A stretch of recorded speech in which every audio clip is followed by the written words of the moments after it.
Welcome, Iga's Army of the Night, to the Bloodstained Community Broadcast. I'm your host, Zombie Mike, and with me today from 505 Games, we have Angel-Corlux, also known as Roberto. Welcome. Hello, thank you. Yes, so It's nice a of real pleasure you. to be here. Yeah, so nice of you to join. It's been great since you've been in the community, coming on the forums and engaging with everybody on Reddit and everywhere else that you're kind of reaching out to. So we appreciate that you're so active. Yeah, absolutely.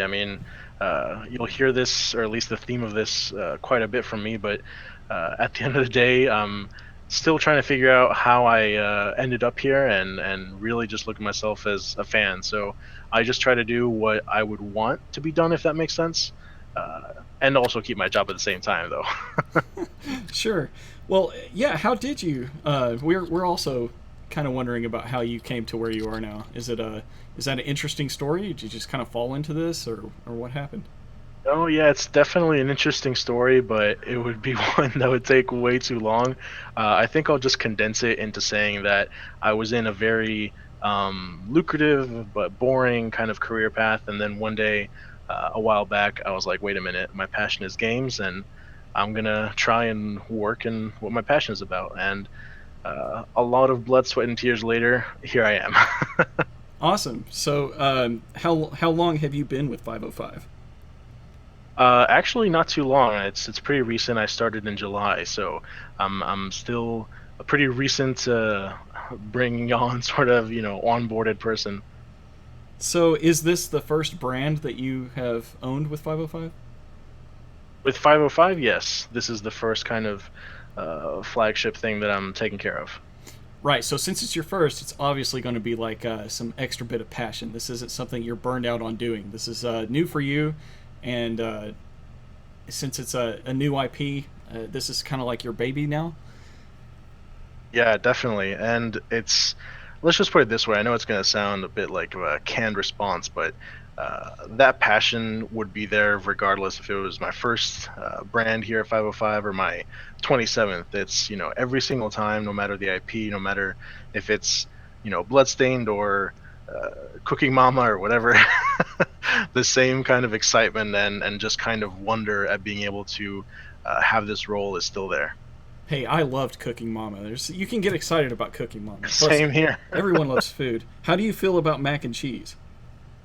Oh, I love it. I'm actually probably going to be eating it tonight. So, All right, these are the important questions, people.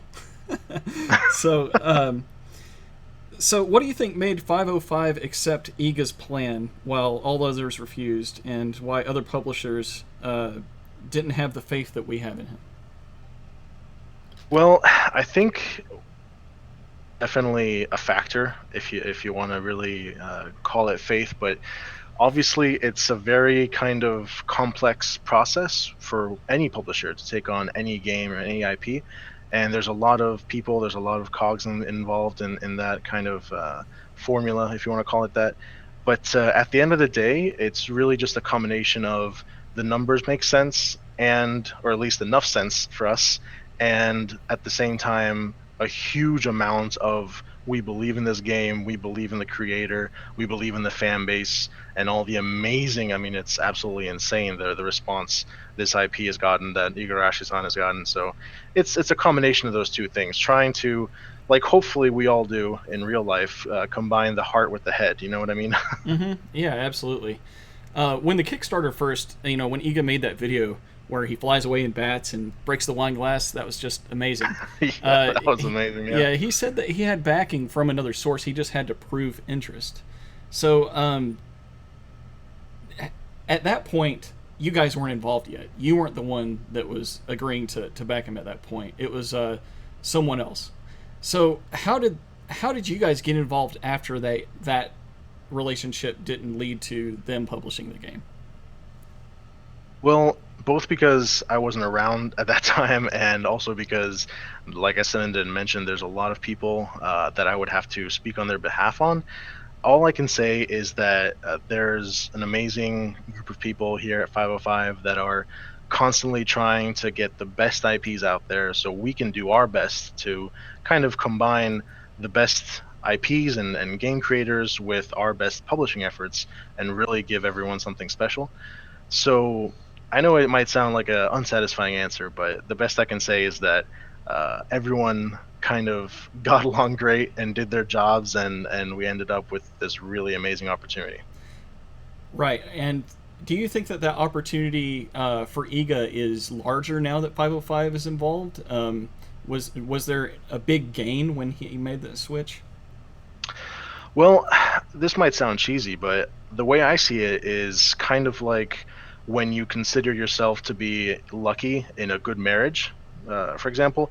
Sure, the each person feels like they're the lucky ones. You know what I mean? And Mm-hmm. hopefully you combine that to get an end result where you're all living happily ever after. All right.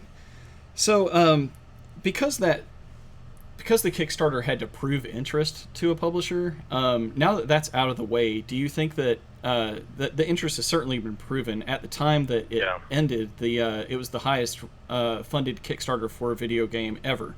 It Right. blew the record out of the water. So obviously, there's passionate fans that want a game from IGA. Do you think that a second Bloodstained would also have to be proven through Kickstarter, or do you think that Kickstarter is the right direction to go to continue if Bloodstained gets a sequel? So I guess the best way I can say that I can respond to that is that Kickstarter is an amazing tool, right? It's not always worked out for every IP that's successfully been funded there, but um, I guess long story made short, ideally, from my personal perspective, I hope not for any eventual future games. And I don't say that because, we don't want to do cool things like physical rewards or whatever. I say that because people may not realize this, but kickstarting a game is an incredibly difficult, laborious process. It's a huge amount of work. It's also a risk. It's just a lot of different kind of moving wheels.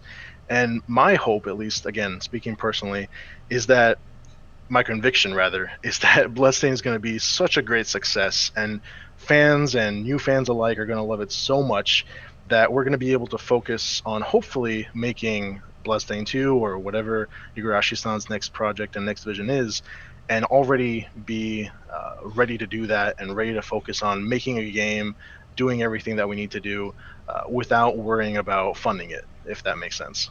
Right.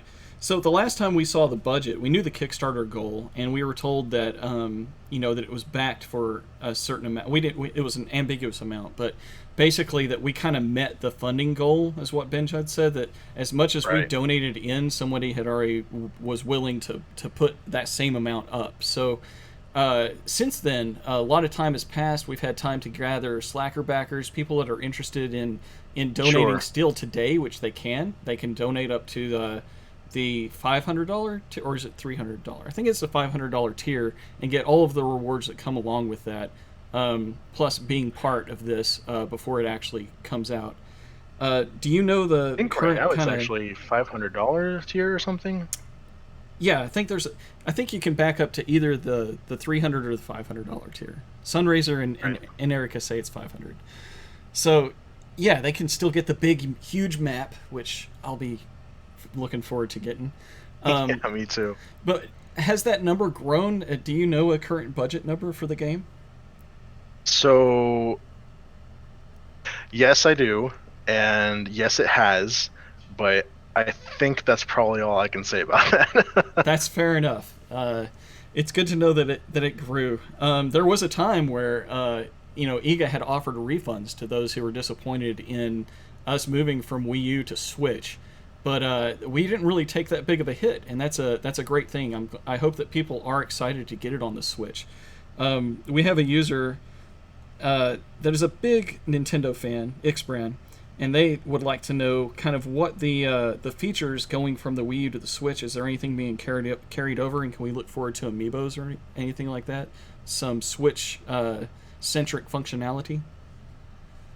So that's actually a really interesting question, and on the one hand, I'll answer that by saying that we're currently still working out exactly what's going to carry over, and the other side of that coin is that I'm also personally investigating and working on things that hopefully people will be surprised at and will like, that are specifically Switch related. But since I can't promise anything and I can't spoil anything, unfortunately, that's all I can say.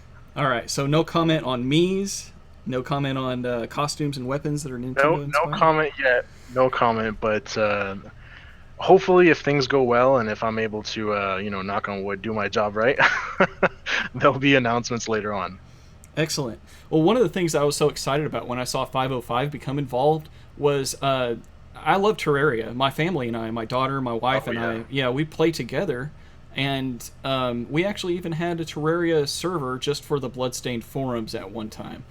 So we were all Oh building wow. castles and stuff in that. And one of the things that got me really excited is not only are you the publisher for that game, but I would go to like Books A Million and I would see physical merchandise of characters for Terraria in the store. So I'm No, hoping, it's yeah, I'm hoping that maybe we can get some merchandise like that out there in a widespread market. Yeah, definitely. Again, there's a lot of plans that I'm personally overseeing and drafting and getting approved and everything.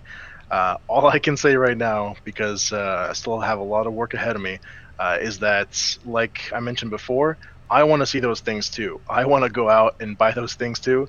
So just keep an eye out. All right, so I guess we should get into some more questions from the user base. Earlier, Lee Sure. Astaroth was asking about how 505 became involved, and we talked about that. Will Bloodstain be at Gamescom this month? Well, Bloodstained won't be at Gamescom this month, but uh, we do have event plans planned out. Okay. I don't know if, like, really you're able to answer more of the game development end of the questions. But It depends on the kind of question, but I'll just quickly, kind of tell you if it's something that's, for someone else or for a later time. okay. Well, can you talk about movement speed? Some people feel it's just right. Others think it looks a little slow.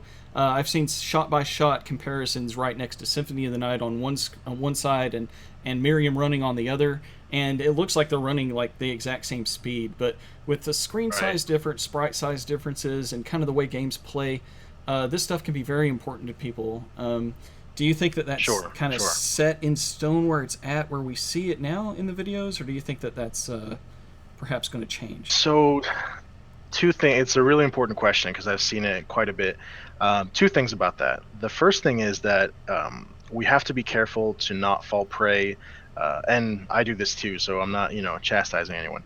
Fall prey to that tendency to see things either in alpha or in pre-alpha or whatever the case may be, and think that that's going to be, as is for the rest of the development time and what's going to come out. Um, at the same time, what you see, what everyone has seen so far, is just the very tip of the iceberg. We all know and love Symphony of the Night, of course, and the comparisons are very easy and human nature to make them. But all I can say is that if everyone had seen or even heard about the things that I get to see and the different abilities and a lot of the stuff that's coming, movement speed, you're not going to be worried about it. Trust me. Let's just say that we're not looking. Igarashi-san isn't looking to just copy Symphony of the Night. He's innovating. He's employing ideas that he's wanted to use all these years, and I'm really confident that people aren't going to be disappointed. Well, that's exciting to hear. It sounds like he is really pouring everything he can as a creator into this magnum opus of his games. Definitely. So, yeah, I know he's probably feeling like he's going to live and die, for this game. This is going to be, his moment. It, I hope that the pressure doesn't harm the creativity, but he's been under pressure before, and I think it's only going to fuel him. But yes, and Definitely. ego we Definitely. trust. So, Lair, and I think I saw it over in the Twitch. Oops, I shouldn't have done that. I saw it in the Twitch as well. They're asking about if you have any creative input on the work. Will design requests come from 505 Games to the design team? So, the short and sweet answer to that is no. My personal philosophy, the corporate philosophy, you know, anything you want to call it, is Igarashi-san is the game master. He's the one making the pie, so to speak. Uh, so let him do what he knows how to do. Sometimes there will be very kind of light touch situations where maybe there's a low dev resource intensive feature that we might think the fans would really like or the fans are asking for, or maybe there's something that, you know, statistical data shows that players care more about, whether, you know, that's story and design versus, you know, competition and things like that. So a lot of those things are, you know, fall into the category of things that Igarashi-san and his team already know. You know, obviously, no one played Symphony of the Night so they could gain a competitive ranking and go into esports, if you know what I mean. But most of the time, and really 99% of the time, it's just, you know, Igarashi-san, you do what you're gonna do. We're gonna make sure that everyone and their grandma knows about this game and knows why they should buy it. All right. So, are you just pandering to me because you're making me fall in love with this idea of letting all the creativity remain with Iga? But so, is this real talk? You're not just smoozing me up here, right? This is real talk. I would tell you if I would tell you straight up if there was something that maybe we do, or and then I would try and spin it, or, you know, convince you why it's okay. But it is what it is, and Igarashi-san is doing what he wants to do, and we're just there to make sure that the game is as big of a success as we know it should be. All right. Well, on the same note, Kayazun asks, as a person involved in publishing, what's your opinion on Metacritic and its effect on video game reviews? Wow. Okay. That's a good question. So I guess I would say that Metacritic is a great tool. It's, you know, an aggregator, something that we can all use to kind of at a glance get an idea for how well a game's been received. But at the same time, I would caution people from looking at any review, really, whether it's an aggregate or a single review, and saying, oh, okay, that's the absolute alpha and omega verdict on this game. Because at the end of the day, when, you know, the people reviewing the games are human, the people playing them are human, everyone is going to have a subjective experience. I've played games that have been ranked in the 60s and 70s that I thought were maybe not top 10s, but, you know, a solid 8 at least, and, you know, vice versa. Some people love games that other people hate. So I think it's important to use it and be aware of it as a tool, you know, that Mm-hmm. it shows you maybe information that helps you how to think, not what to think, if that makes sense.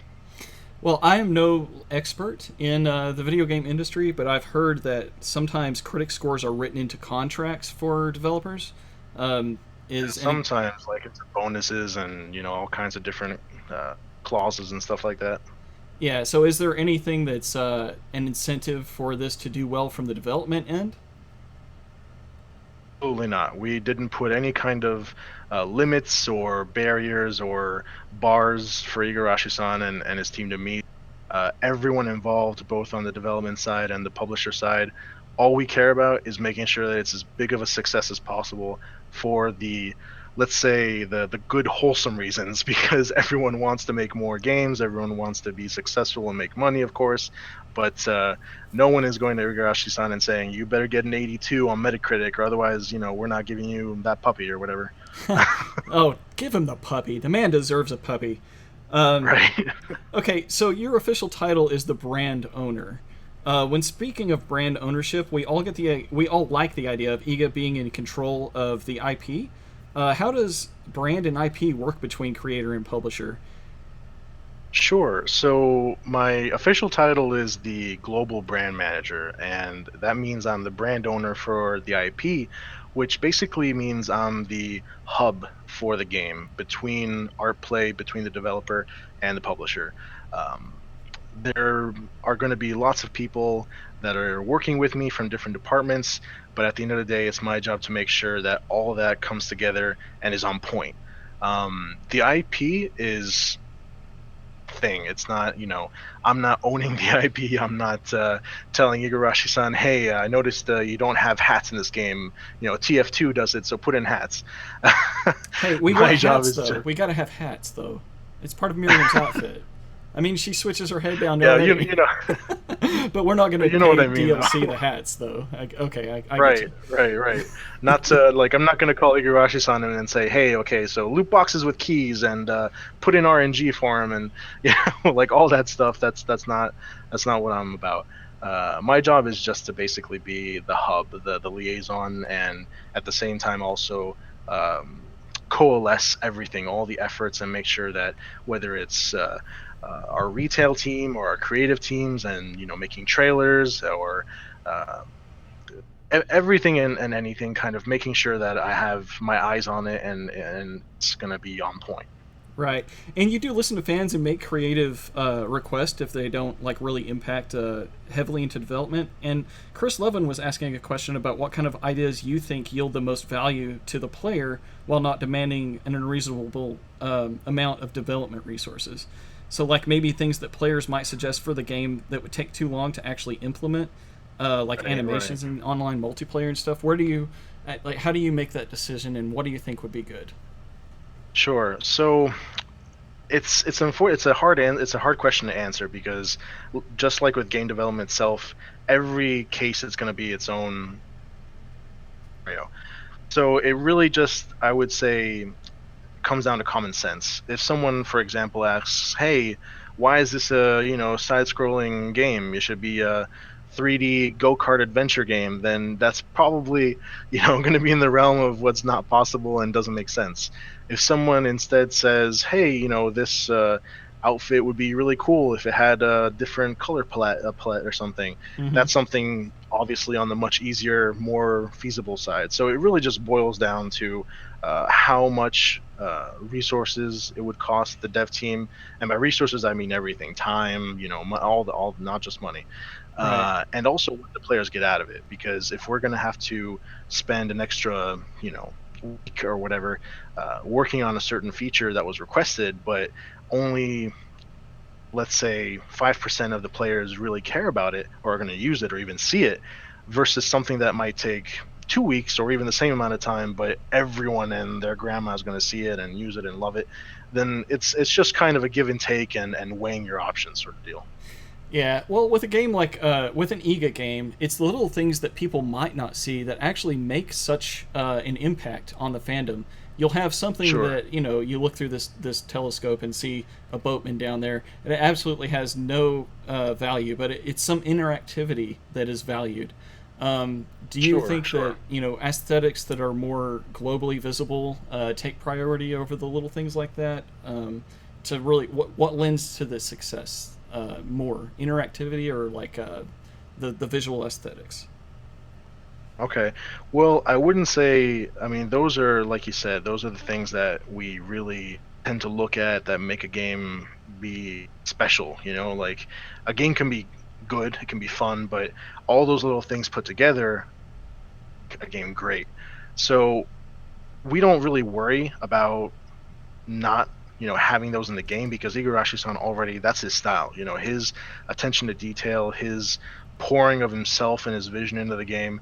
I mean, let's just say that without spoiling anything, there's one area that I saw that literally, when I saw the area, you just want to stop and just look at everything, because the actual environment itself, the amount of detail, is just amazing. So to answer your question, as far as what's more important, interactivity versus visuals and everything, I'm sorry if this sounds like a generic, PR person. You go answer that question, but in my mind, at least, it's really important to keep a balance of the two, because sure, you can have a super fun game to play, but at the end of the day, if it looks like something from 1985 and runs like something from 1985, then you're probably not going to have the best time that you could. At least you might still enjoy it, but it's not going to be at that kind of masterpiece level that Igarashi-san is trying to hit. So it's really, like a lot of things in life, just important to keep a balance in mind and try to make everything meet that quality bar that Igarashi-san has. Right, and ultimately in Ego we trust, and I'm sure that if he's not happy with it, he'll stay on it until he is. That's Oh kind of yeah, yeah. definitely. So Exile wanted to know: will the marketing choose a wide target audience to appeal to everyone, or play more to the Igavenia gamers like those who have already backed the game? So, not to be a meme lord, but why not both? Why not Because both? in our minds, there's a lot of different audiences, and two of the main audiences are obviously, like you said, the Egomaniacs and the kind of larger audience that you would define in different ways. And we're going to have different targeted efforts for both of those kind of sets of players. And at the end of the day, hopefully, over time, those two different roads will kind of converge after there's been information and time for people to see the videos and kind of consume media in a different way according to their background and their desires. And hopefully they'll converge onto one single road where we're all Igavaniacs, that mass audience, the people that have kind of been brought out from outside, not even knowing what Castlevania was, not even knowing who Igarashi-san is, to become that kind of soul blob of, Army of the Night. You just said Egavaniacs. I have not heard that yet. How have I not heard this yet, guys? All right, so Angel has coined the term Egavaniacs. That's what we are. I love it. All right, so more questions from the that's fans. What I put into planning, so Winter Dust wants to know, what's your favorite Castlevania sub-weapon? Oh, geez. I'm biased because I like anything that's related to angels and holy powers and paladins and stuff like that. So for me, it'd be the Bible sub-weapon, just because of that ultimate attack that you get to do, and in some games even has like a huge beam of light that just really decimates everything on screen. So yeah, that'd be the one for me. Brent, you can speak up. I know you're quite excited about paladins. That sounds very familiar, doesn't it? Yes. Yes, Brent and I host a Castlevania Ravenloft D&D game, and his character's a paladin. So I'm sure you just. And I have several Castlevania sub-weapons I like to use, and spells made after Sypha's holy spells and all this other crap. And yeah, I put one of my first posts on the forums was that I really hoped that the holy sub-weapons would come back in a Castlevania somehow. And I even got that question put on the Ask Ega video, where I have the dagger shoot out of my eyes that Fangamer Steve put on there. So yeah, that was me. Is Angel more paladin than you? What's your favorite sub-weapon, Brent? Probably it's a tie between the holy water and the cross. There you go. All right, yeah. So I would say good choices all around. And Winter Dust also wanted to know, sword or whip. Oh, geez. So probably gonna upset a few people here, but definitely sword, just because I always loved swords ever since I was a kid. Actually learned how to use them and even have one. So I'm not in the backyard cutting water bottles and trying to look like Deadpool or anything, but definitely sword. Hey, we've all cut a few water bottles with swords, haven't we? No, we haven't.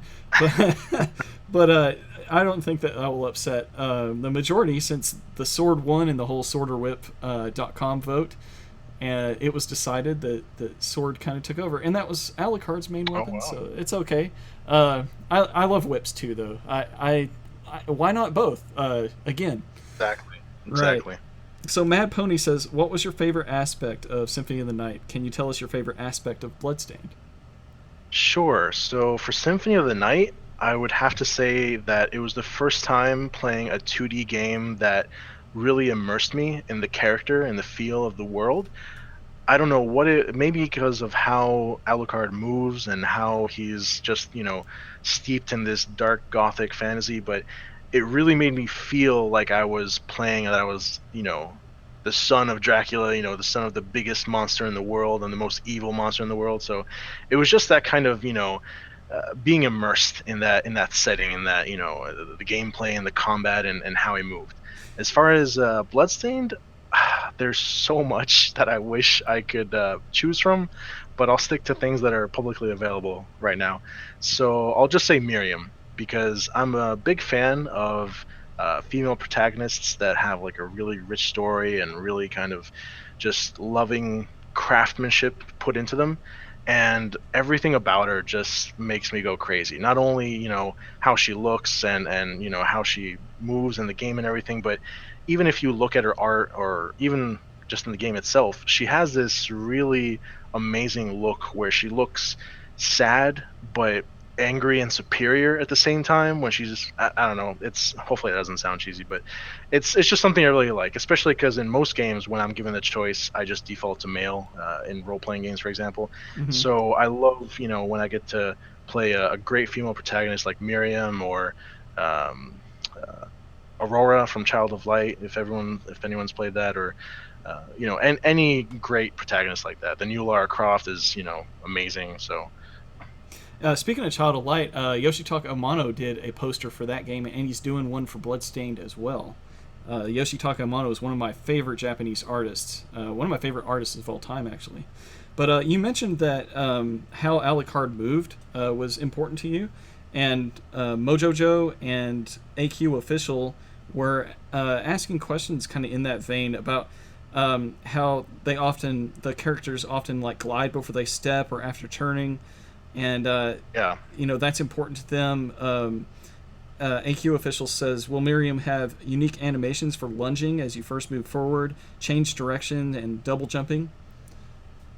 So I can say that there's going to be a lot of unique things when it comes to Miriam and how she moves and she gets around the level, and how she's animated. I haven't really found out or even asked about the question about gliding, but I can definitely add that to my list of things to ask Igarashi-san directly and be like, hey, little birdie asked me about this. What do you think?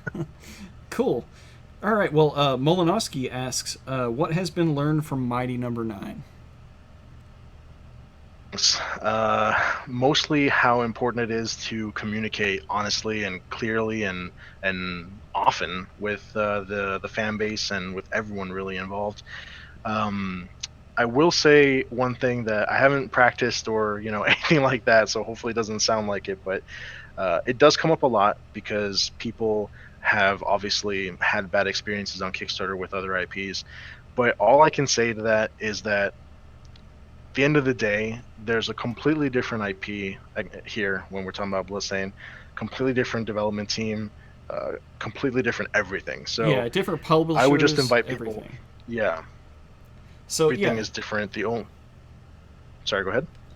yeah, they get compared a lot because they're both Kickstarter games, and maybe they had some previous staff that was involved more so in the past than they do today. But really, when you have a different, art team, different development team, different creative team and directing team, Inti Creates is less involved now. They were a common thread, but now they're really just focusing on the prequel game. Right. All the music's different. I mean, is there anything that's really the same other than their love letters to previous games, and they were both Kickstarter successes? I don't think That's a good point. I don't think they really have anything else in common. They're both 2.5D, but Bloodstained already looks like a completely different style of game and mechanics than that other game. So, moving on. Dr. Yupio or Drupio says, are you planning to use the speedrunning community to promote the game? And we've already kind of seen definitely. that in the past. Rom Scout was part of the original Kickstarter. He speedrunned.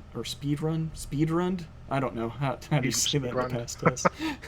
Well, right in front of Iga on the couch, he speedruns the game, and he actually went with Iga to E3 and met back up with him.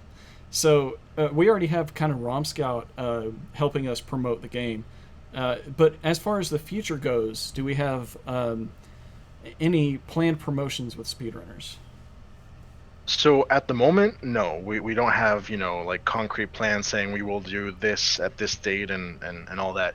But it's definitely part of my what I want to do plan. Let's just call it that. That's not what I call it at work, but I'm just being informal here.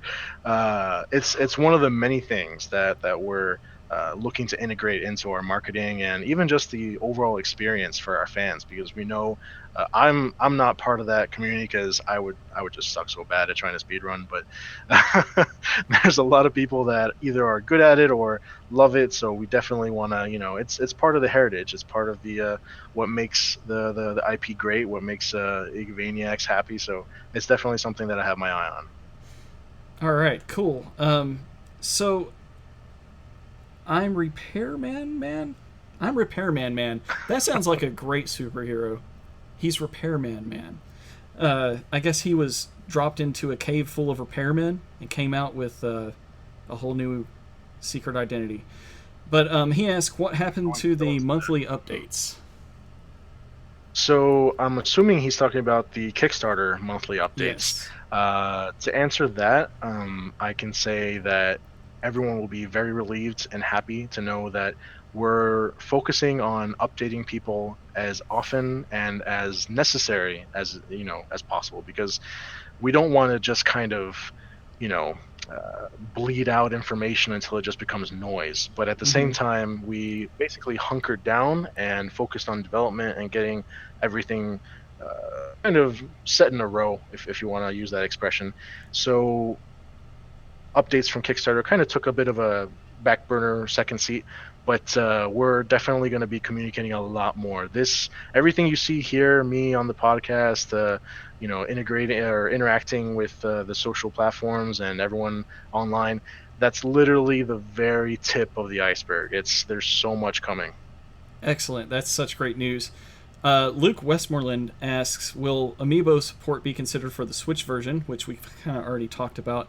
But he also wants to know, is there a possibility of any further indie game characters cameos beyond Shovel Knight? Like, it would be cool to see like Shantae or somebody also thrown in there somehow. Yeah, that's an interesting question. That does sound cool. That's so strange. That's interesting. What other 505 games have something that might mesh well, in your opinion, with Bloodstained?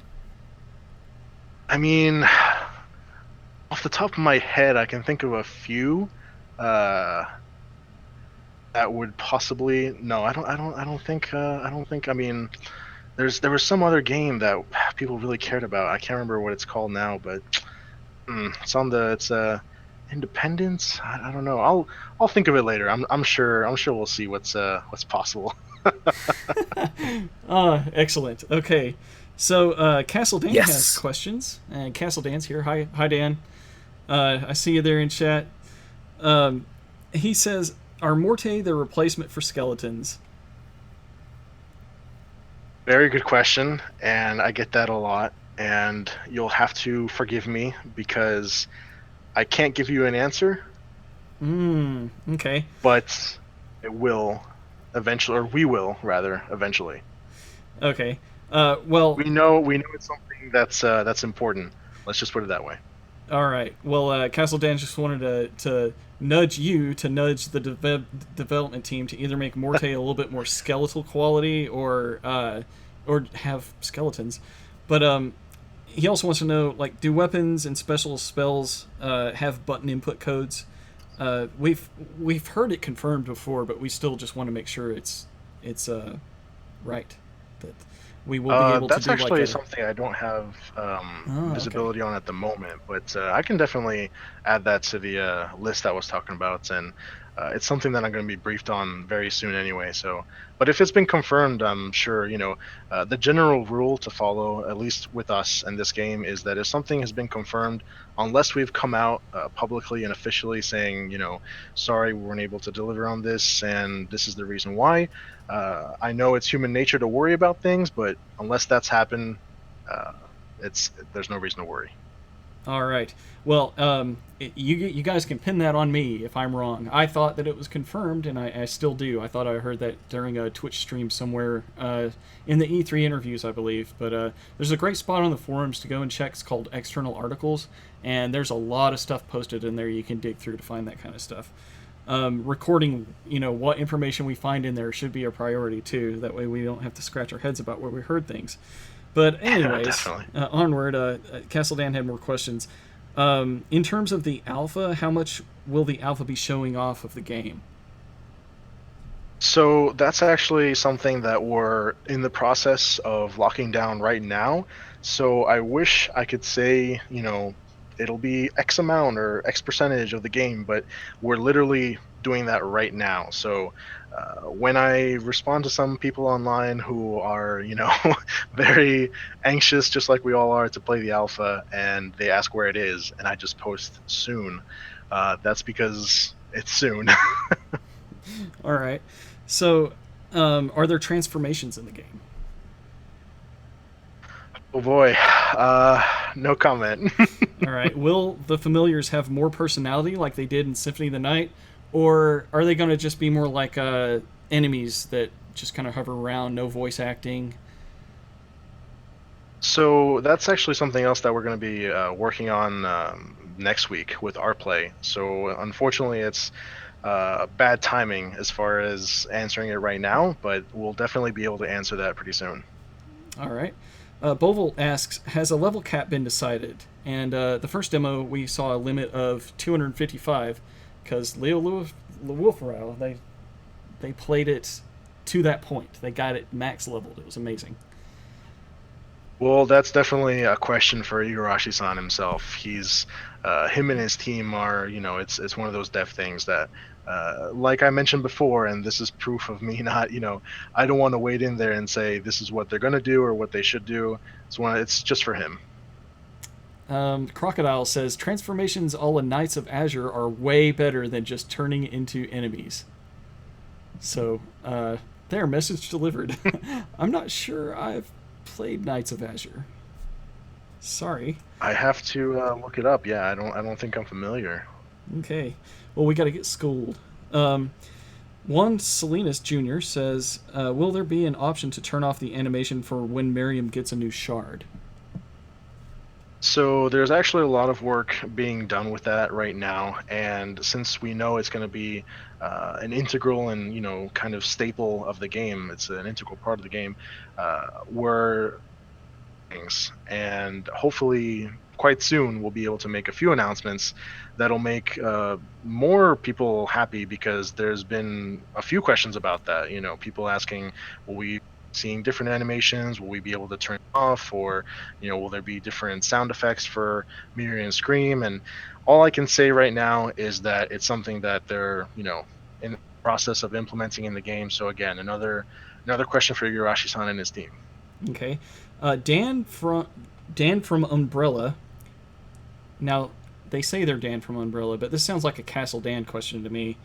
Coincidence? I think not. This may be shenanigans. I'm just kidding, Dan. They ask, are there any shields in the game? We've previously been told that there are no shields. Now, as of this moment, I haven't seen any shields, and if like I said before, what's been confirmed unless it's been disproven, it's good to stick to that. I love shields just as much as the next guy. Big Dark Souls fan here, but we will definitely telling people if that changes, though. All right, so we are going to want to recruit you on our special team here, the Goofball Defense Force. Okay. Would you please join the Goofball Defense Force? So I am very aware of the Goofball Defense Force, and yes, thank you, Ancaria. So I'm going to have to say no, but don't despair. I have to say no for a very good reason. If I join it, it's going to make me hard to advocate for it. So I'm not joining it so I can advocate for everyone that wants our lovable goofball somewhere in the game and as much of a presence as possible. So that's my answer. Yeah, Brent says that he's gathering great questions from chat, and I've seen a few too. I've got some questions that were previously asked on the forums I'd like to get through, but Brent, if you wouldn't mind holding on to those and reading those when I get through a few more of these. We were talking about alpha access earlier, and let's see, Leviathan was asking what the status is of backer access to the alpha. By status, you mean when is it coming, or like? Right. Yeah. Like when is that going to happen? All right. Well, I really wish I could just give an announcement right now. Trust me, it's like constant struggle for me not to spoil things. But when the alpha keep it is a coming, secret. It's just between us. Yeah. Just between us and our cozy little few hundred people listening on Twitch and Discord.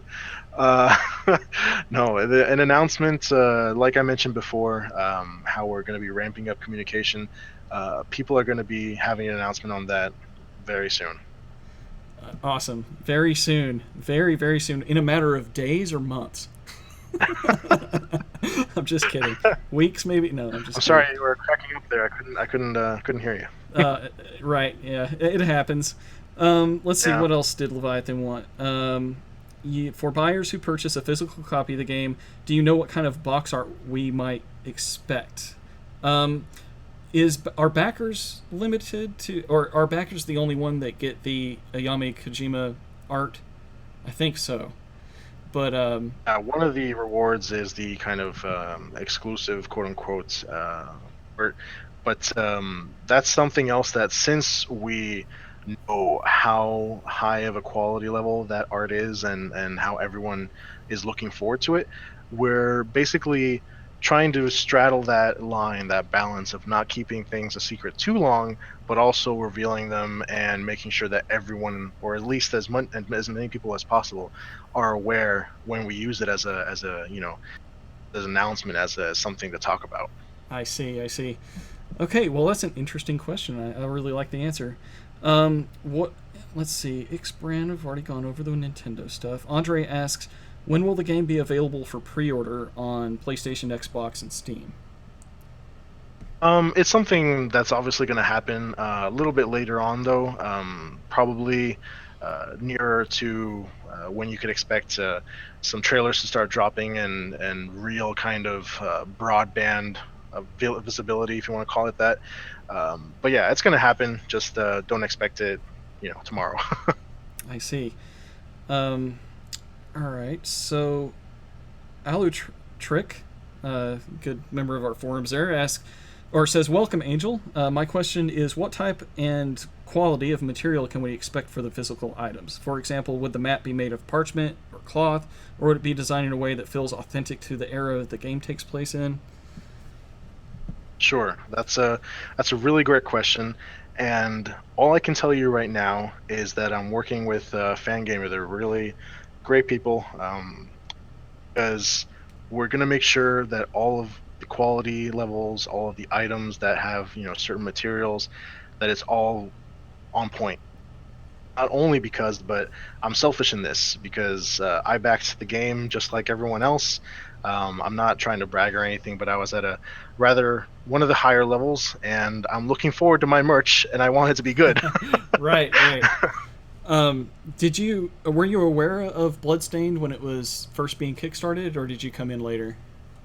Oh yeah, definitely. I was, I was one of the many people that discovered the Bloodstained brand when it first went out live on Kickstarter. Saw the video, kind of. I was aware of Igarashi-san before that because of Symphony of the Night and everything, but never really uh, and everything. So it was definitely an experience watching that video. Awesome, dude. I am so glad that you were an early backer and didn't just come in and be like, okay, Bloodstained's now my job, and then back at that point. That was personally important to me. I know it's kind of snobby, but you're doing a great job either way, no matter if that was true or not. But it just adds an extra little bit of, wow, this guy is really a fan. So I'm sure we're all excited to learn that, I hope. So Ray Soul says, considering that the special backer version of the game, The Alchemist's Treasure, has a slipcase designed by Ayami Kojima, is it possible that we also get a poster of Ayami's art? I know that the collector box includes an Amano poster, but I really want Ayami's poster for the wall. And Brent agrees. Yeah, that would be cool, man. I would definitely shell out some extra cash to get a poster of that. Yeah, you and me both. Well, the way I can answer that is by saying that right now all the backer awards are basically locked in. But like I mentioned before, I kind of alluded to this. There are a lot of plans right now in the works for different kinds of merchandise, different kinds of swag, whatever you want to call it. And literally nothing is off the table, and it's just at the very early stages right now. So I can't say yes. I can't say happy to tell you yes, but I can say that it's not a no. Awesome. Yeah, and let's see who said that in the chat. Somebody mentioned the ring. Someone mentioned the ring, and I'm thinking a handcrafted ring that Iga would make would be amazing to own. But I would also just like the cheap-ass version that was made from a mold from something that he can't handcrafted. If they were to sell that, I would definitely buy one of those too. Even if it's not handcrafted. It's a ring that Iga had designed. I would love to do that. Sure. Yeah, that's a very good point. That's interesting. Brent asks, what category of thing that you can't talk about? Do you want to continue from there? I'll let you grab that question, Brent. Oh, jeez. Wow. What do you mean? Wow, are you already scared? Brent's trying to torture me. He's trying to interrogate me. I see how it is. Well, you signed up for this, buddy. Yeah. So my question was going to be, it's kind of a leading question, as you'll be able to tell pretty soon, but basically, what category of thing, what genre of piece of Bloodstained are you most excited to tell us about, but you can't quite cover it yet? Like just a general thing, like if it's music, if it's a feature, if it's a character, what the broad category of thing do you really want to shell out, but you can't quite do it yet? Okay, that's easier. I was expecting it to be much worse. I guess I'll be selfish and answer that from a personal perspective. So one of the biggest things I love are the weapons, the items, the things that you really kind of use to customize not only the way you play, but also the way you look in the game. And that's true for me in most RPGs, most games have some level of customization. And when I take a look at the weapons that are in the game, and especially some of the things that fit more my personal tastes, whether that be because you like a holy weapon or an ice weapon or a fire weapon or whatever may be your case. Those are the things that just make me kind of like Homer Simpson drool, if you know what I mean, and I want to just be like, oops, did I accidentally copy that to Twitter? Oh, my bad. But yeah, it's definitely weapons, items, anything and everything that customizes Miriam and the experience, because it's just mind blowing. Like I love 2D games like Child of Light, like I've talked about, and Ori and the Blind Forest, and all the great ones. But the level of customization in Bloodstained is just beautiful, and it's just amazing. Yeah, I'm with you there. I'm a sword man myself. I know you mentioned those earlier, and I actually collect sharp swords myself. So I'm one of those weird, nice. I haven't cut any bottles yet, but I always wanted to. But yeah. Well, be sure to get it on film, Brent, if you ever decide to chop water bottles in half in your backyard with your swords. I want to see that. Hey, but there's already the video of me like using the umbrella as a rapier when I submitted that to the Vine contest. So I know, and now Vine's that's already out there. But it lives within my heart, your video of the umbrella attack. All right, so Incaria Jin has a slew of great questions. How does the Bloodstained team connect when they are in different teams in different locations? So we have this big booth, and people go in, and there's this big bright light, and you hear a bit of a scream, but then you just appear on the other side of the ocean, and you're at the art play studio, and it's pretty simple. Oh, so it's not just me that travels around like that. All right. Also, no, I'm just kidding. It's the real answer is that there's a lot of boring, not nearly as exciting answers like Skype and video conferencing and emails and phone calls, and we're all kind of, even though we're working together, we're all treating each other like we're just friends hanging out in the sense of, hey, call me whenever you need to or write to me whenever you need to. All right. Incaria, you had a screenshot comparison that you wanted to bring up. If you're there and you can paste that now, that would be great. But basically he says that he's noticed that the inside church area, early concept screenshots from IGM have a blue glowing lights in the background windows, and in the E3 2017 demo it had changed. Why, and will they be elsewhere? Sure. So this is one of those things that I get to give a very satisfying answer to, or at least an almost very satisfying answer. I saw this on the forums, and myself, being just as much looking forward to the game as anyone else, I really like that cool effect in the background with the blue lights and the windows and everything. So I went to my producer, who is great guy, knows his stuff, and I said, hey, what happened? What's this about? Is it going to be final or what have you? And basically, long story short, we're going to be talking to Artplay very soon, next week, and we talk to Artplay every day, but you know what I mean, like working more intensively. And this is going to be one of the things that we bring up and just see what the situation is. And we're very confident that it's one of those cases where we're still in pre-alpha, the building and creation phase of the game, and lighting, for as difficult and complicated as it is one of those things that you want to try and make sure is universally applied, right? You don't want to put it on a work in progress and call that your final lighting pass, and then add things to that work in progress that change the lighting, that change the effects. So we're confident that it's still a work in progress, and we'll have some better news and more specific news to give. But the satisfying part of the answer is that I care about that just as much as Incaria, and it's something that I'm going to be speaking with my producer to the team about. Excellent, man. Great answer. I just saw a question that Retro Nutcase asked about the way you can do attack cancels and stuff to attack faster and do speedrunning tricks and stuff with. And you should look at Rom Scout's input on that, as I think he's the record holder for Symphony of the Night speedruns, and he was very pleased with the mechanics of Bloodstained. So there are previous videos on that you can find on the forums.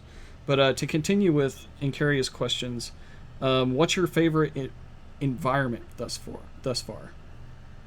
Oh, wow. Well, I wish I could talk about things that haven't been shown yet, but I'll just say that out of the things that have been public so far, it'll probably be the church area, just because it gives that, traditional Gothic cathedral kind of vibe. But yeah, there's a lot of areas, and a lot of areas that you will probably be surprised at, hopefully. All right. Mike, just to interject a little bit there with Retro Nutcase's question. Mm-hmm. He actually wasn't talking about speedrun tricks as far as going faster. He's referring to sequence breaks and like using tricks to get further when you're not really supposed to, in soft locks versus hard locks. So the later games in the Igavanias kind of got rid of those. So he's talking about glitching out, like glitching through walls and stuff like that.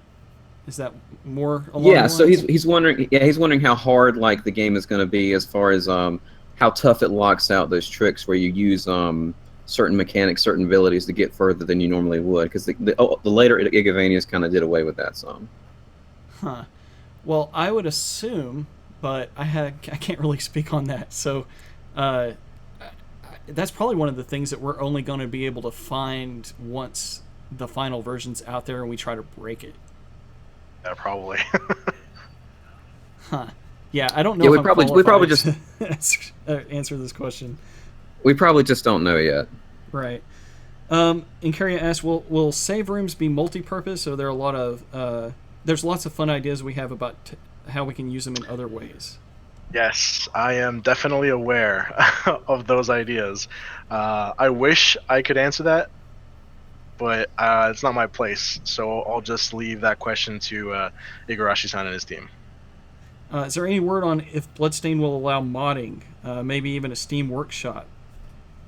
Wow, mods, huh? What are those? So this is a question I personally have a lot of investment in. I think that modding can extend the life of a game by, leaps and bounds. So when the demo came out, we were able to unpack all of the assets and then change them and repack them. Those kinds of things are awesome, and we hope that is going to be left the way it was in that demo. So if that at least is the same, I'll be satisfied. But having stuff like a supported Steam Workshop and stuff like that, I don't quite have those expectations, and I wouldn't expect that because they need to focus on other things. So all I'll say is that I have always loved mods. I've made tons of mods for certain games in the past, and everyone should look forward to news in the future about the Bloodstained game. I love that answer. Thank you, sir. Oh my god. Okay. Can you confirm angelic and demonic costumes for Miriam? Oh boy. Okay, so like I mentioned, I love everything and anything angelic or holy warrior in games, so I can't confirm them, but I can tell you that when I'm going to be talking with Igarashi-san, if it's not in the game, it's going to be the one thing I ask him for. I'm going to be like, Igarashi-san, I'm not going to ask you for anything else. I'll do whatever you want. I'll go get your laundry. But I'm going to be advocating for an angelic outfit or, halo accessory, whatever you want to call it. And to be fair to those who, like the demonic look instead, and makes sense anyway, for there to be that counterpart. So I can't confirm it, but you can rest assured that I'll be asking for it. Incaria also talks about the drops in game seem to be bags instead of actually dropping the weapons or items that they're that are dropping. Is that final, or is that just work in progress stuff? Sure, that's probably a question best for the development team, but just speaking from a personal standpoint, it's probably just a matter of keeping the game clean, if that makes sense. In the sense that it's one thing to have bags on the floor and you're picking up items and then but it's another thing to have the Borderlands effects where where you have just a bunch of stuff on the ground and you don't know what you're looking at, and not to mention I'm sure that making a little object representation of then the item that you're using is just extra work. But like I said, it's a question for the dev team. I'm just really speculating at that point. All right, fair enough. Let's see what else we got. Crafting and forging. Those systems are completely unknown to us. Is there anything you can give us on that, or will there be news coming? Oh man, I wish I could talk about it now. All I can say is that I've seen the rumors, I've seen the concerns, people wondering about whether or not it was still in the game. And like I mentioned before, it's something that's been confirmed. We've never talked about taking it out or it not being available. So crafting is definitely in the game. There's going to be a lot of amazing things you can make and create, and even a lot of things that might not be amazing looking, but are along the lines of the things that we were talking about, like those small, cool little things that make a game special. So yeah, keep an eye out, because there's going to be some things to devour and drool over. Like wall meat or wall mac? Wall meat. I'm not familiar with that concept. I don't think. Are you sure that's something that's been in an Igarashi game? I don't think so. Right. I think they have. But we would settle for mac and cheese since we know Iga loves it so much, and that's a new discovery for him. Will the retro style area in the main game be the same sprites used in the prequel? Oh wow, that's definitely a question for the dev team. I'm not exactly sure if they're exactly the same. I know that they share similar styles and are going to be visually kind of representative of each other, but I don't want to be a liar, so I'll just let the dev team handle that one. Are there any mold goals or anything in the Kickstarter that has been cut so far? I'm sorry, you said, are there any what? Any of the stretch goals and the modes, did we overshoot with those, or has any of that been cut, or can we still expect everything that was approved during the Kickstarter? Oh yeah, definitely. Nothing has been cut. Everything is on its way, being worked on, some nice and smooth. Sorry if that sounds like PR speak, but yeah, nothing's been cut. New Game Plus, are we going to be able to continue with our items, or does it start over without the items? That's something else. That's one of the first questions I started looking into, just because it's one of those details that comes in at relatively a later time, because it's kind of the flip of the switch sort of thing from a development standpoint. Mm-hmm. So I don't have an answer on that yet, but I will soon. All right. Can you play co-op with one Steam version together with a GOG version, or maybe PS Vita and PS4, cross-platforming Xbox One and PS4? Do we know For any PC, of that? there won't be any kind of problems. You won't have any kind of restrictions of, I have a Steam copy, you have a GOG copy, As far as cross-platform and everything like that, I wish I could talk about things, but you'll be hearing the answer soon. Excellent. Let's put it that way. You won't have to wait until the launch trailer. Awesome. Can you give us information about the prequel in terms of how far into development that's reached, and is that coming out before or after the main game? Sure. So I can tell you, I can answer the first part of that question. The development is, pretty much on schedule, and nothing's really out of the ordinary, so to speak. As far as when it's coming out, especially in terms of compared to Bloodstained and all that, uh, again, that's one of those things that you're gonna get a nice flashy announcement for. Awesome. All right, we're almost done with Incurious questions. Only 2 more left, and then we can open it up to all these great questions I'm seeing in the Discord and the Twitch streams. Will Sure. familiars I be haven't caught. I got one myself. will familiars be limited to the blue color versions we see of the monsters encountered in the game? Oh boy. Well, uh, let's just file that under. It's not my place to spoil. And once people get their hands on some media that's coming their way, uh, that question will be answered. All right. That sounds like a no. It's not limited. I'm just going to go out on a limb for that one. Does Iga's biggest castle mean just the castle, or is the village and the ship included in that? So by the Iga's biggest castle, it's the castle itself. If you want to limit it just to the castle, is going to be enormous. But it's definitely kind of like the entire game sort of thing, and the entire game is basically going to be the biggest game he's done in that sort of sense, in size and scope for this genre. All right. So with that, Brent, if you want to start pulling questions from the different chats and asking them to Angel, that would be awesome. And I'll start looking at some myself. Yeah, I've already put several from the Discord into a text document, just kind of ad hoc here. But in that case, I won't interject. You just keep them coming then.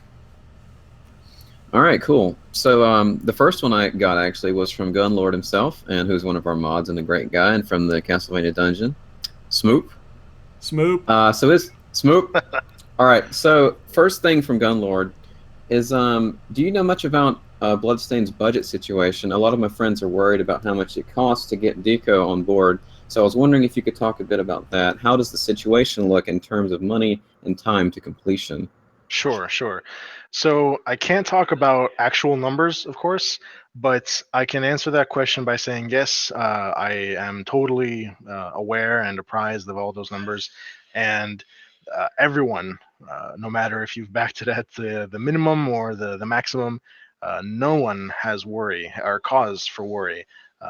We're on track. We're on schedule. We're supporting the game as much as it needs to be supported, and constantly looking at new ways to support it, not only here in the U.S. but globally. So um, I don't want to sound like Daddy Warbucks or anything, but we are 100% behind the game, and no one's worried about running out of money or not making it on time or not being able to deliver the game. So none of our fans should be worried either.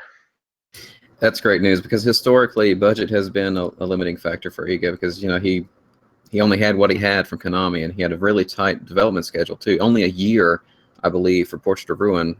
So that's pretty rough. But now he has these resources and this awesome facilitating factors like the community we have, like you guys, and just the awesome people involved. Just everyone is great. So next question from Gunlord is regarding Mana. We haven't talked about her yet. Is she still the communications manager?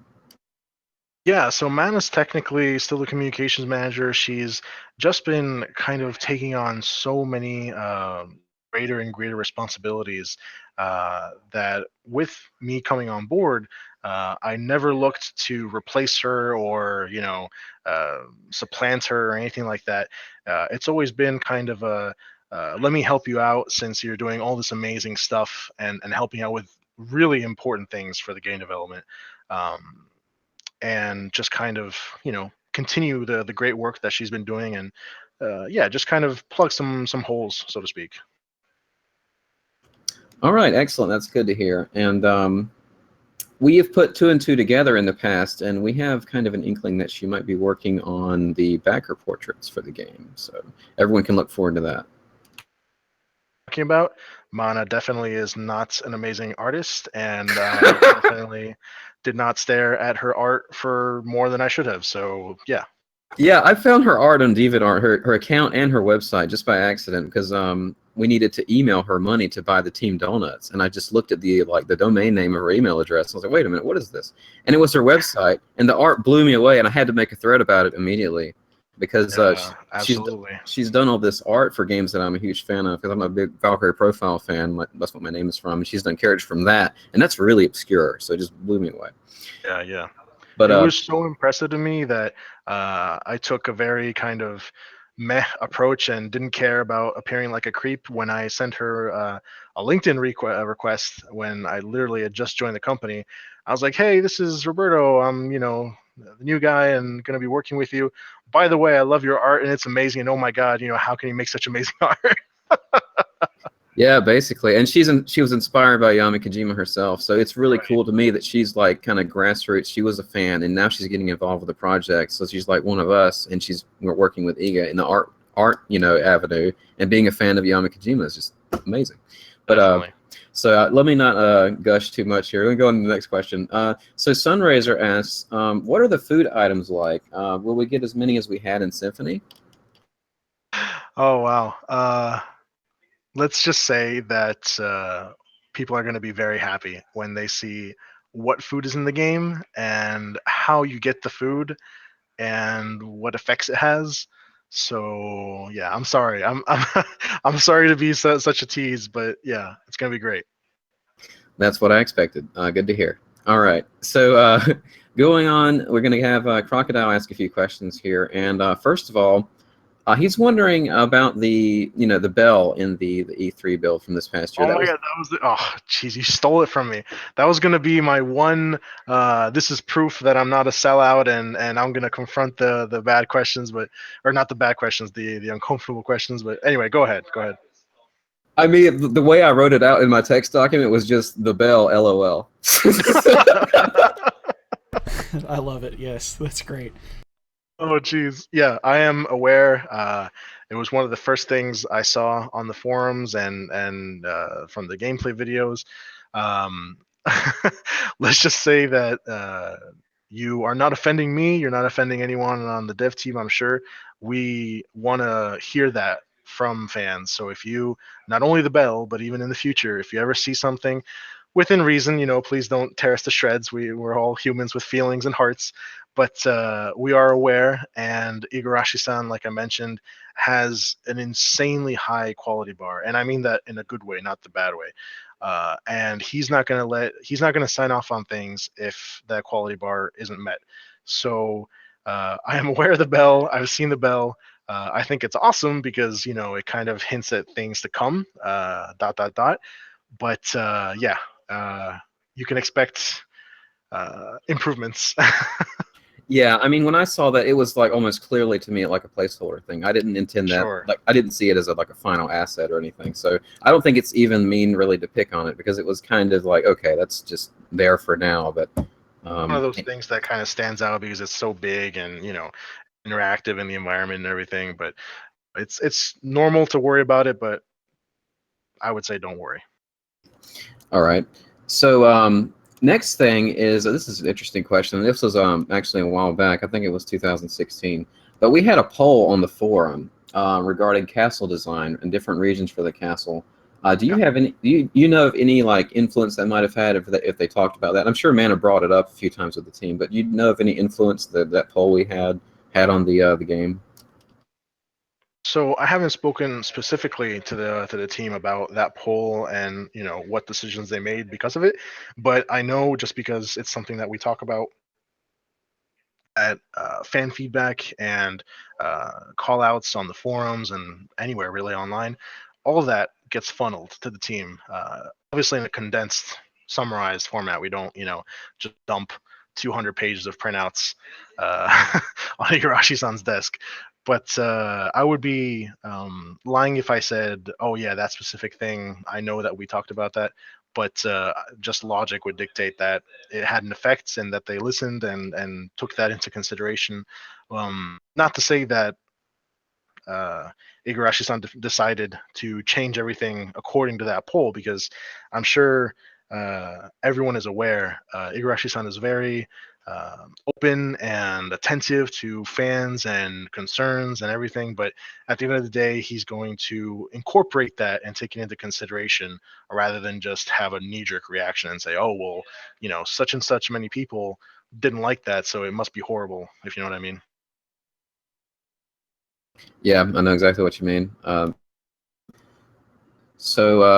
Yeah, I remember we worked on that poll. It was a big project for the forum. We had to aggregate a lot of data. We had to put a lot of things in motion to get that working, and it was really fun. And we initially planned on doing a lot of that kind of thing, but it was so much on the mod team and so much on the members that we didn't do another one. But I'm pretty sure that it at least got to Vanna, and she told us back in the day that she would bring these things up to the team. She would actually pull up threads and have Iga over her shoulder and point at things on the screen and show him threads and stuff. So.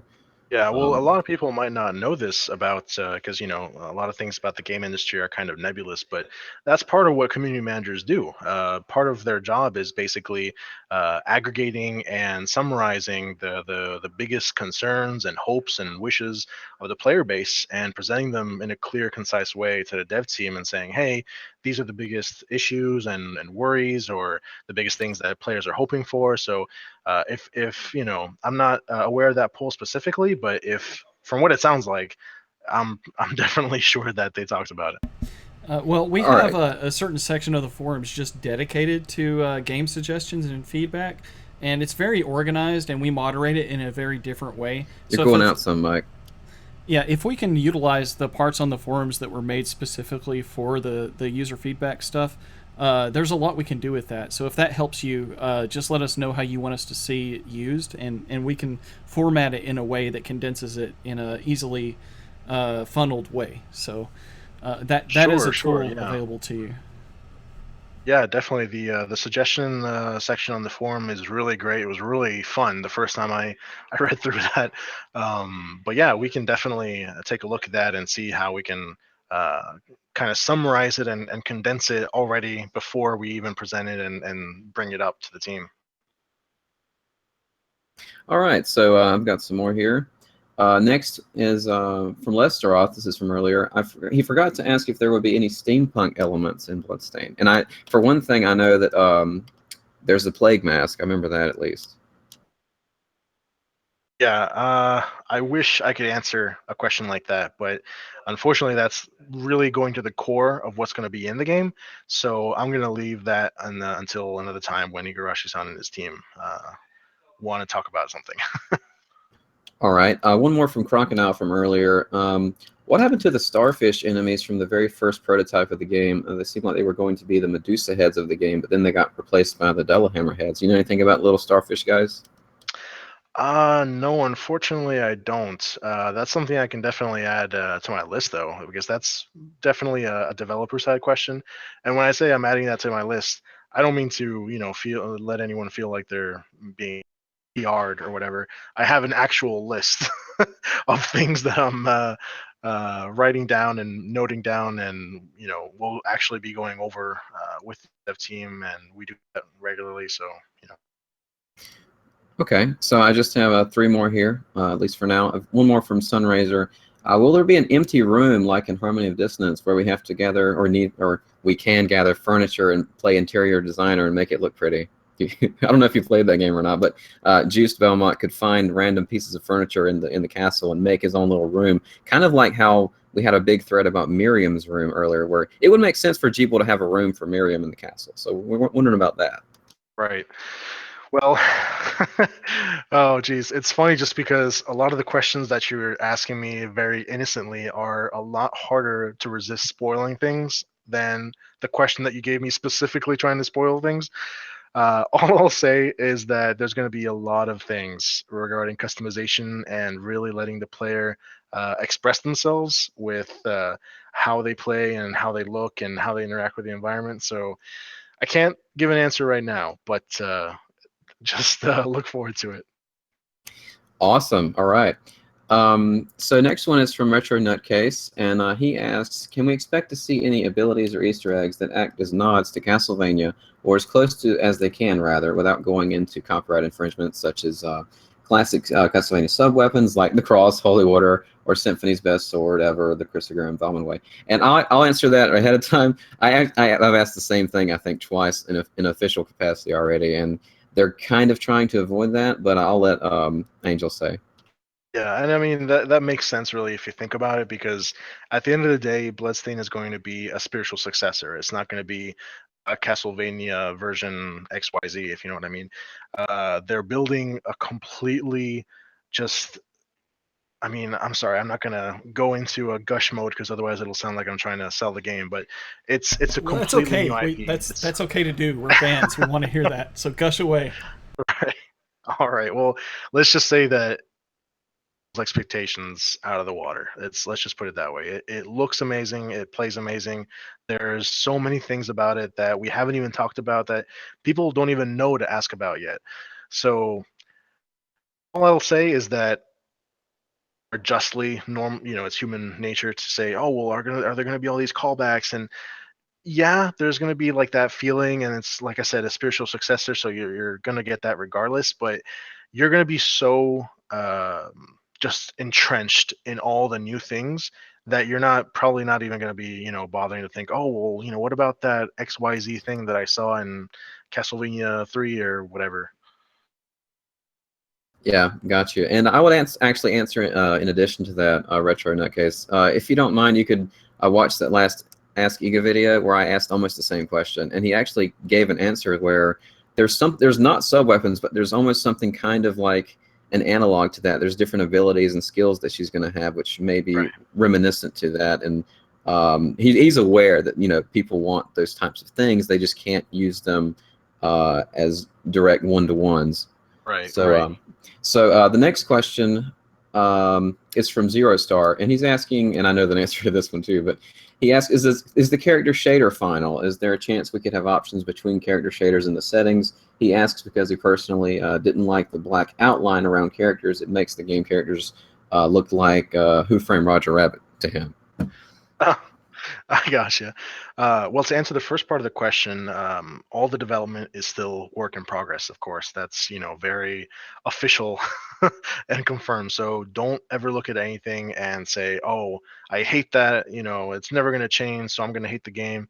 And don't have the other reaction either. Don't see something and say, oh my God, that's amazing. And, that's going to be how it is forever. But I will say to the other part of that question, the second part, that we're definitely aware of, and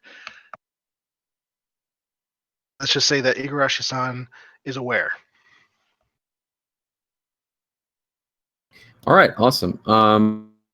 So the next one I have here is from, I don't know how to say this guy's name. It's Cyrisszeal, Cyrisszeal. He asks, if there are leaderboards for the game, will they be properly policed? I'm sorry, I seem to have got disconnected there. Can you repeat that?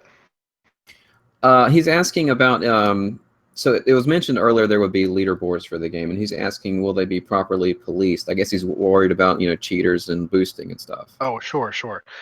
Well, we haven't really formalized an announcement for leaderboards and everything when it comes to things like that, but we're definitely going to be looking to make sure that the integrity of those sort of things remains intact, because no one enjoys working and doing their best to achieve something in the game, get an amazing score, and then you go online and there's Troll 7XY7 and he's got a score of 9 bajillion. So you can count on us doing what's necessary when it comes to that.